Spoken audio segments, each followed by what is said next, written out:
Well, tax season has just begun, and that means the scammers are out in full force. Each year, Canadians fall victims to these crooks and lose millions of dollars. So we brought in cybersecurity expert Danny Pahar to give us a few tips to save you a lot of money and a lot of trouble. Welcome, Danny. Thank you for coming in. Thank you for having me. There are a number of ways we can be hacked. Let's begin with this first example.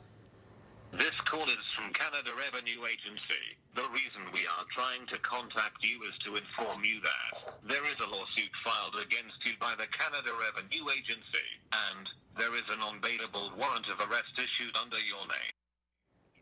All right, let's talk about the red flags here.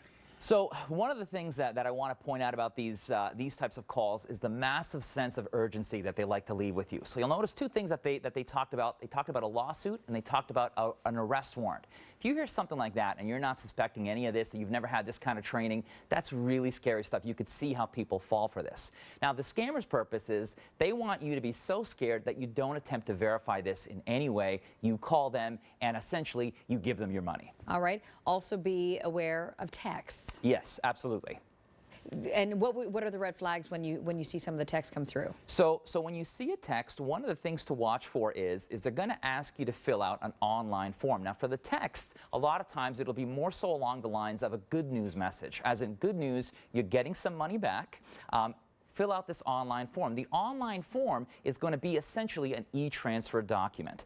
That's a red flag. CRA does not work with e-transfers. All right.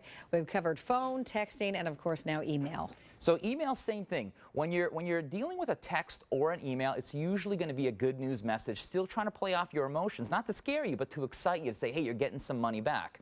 And the clues to look for is, are they asking for an e-transfer? And sometimes even the clues are they asking to put money on a gift card?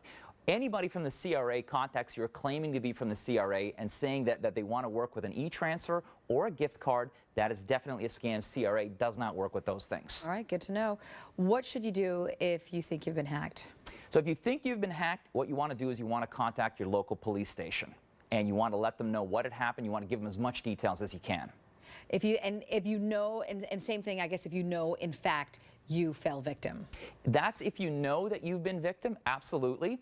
If you get a contact like this and you're not sure, what I always encourage people to do is go directly to the CRA website, right? And ask them, hey, are one of you guys trying to contact me? Am I either getting money back or do I have to pay something? Verify it before you talk directly to the person leaving you that message. Any additional tips before we let you go? If you get a call like this at all and you know it's a fraudulent call, contact the Canadian Anti-Fraud Center. They're at 1-888-495-8501. All right, Danny Pahar, cybersecurity expert, thank you for coming in. Thank you for having me. All right, we're going to take a short break. You're watching Global. Thank you so much.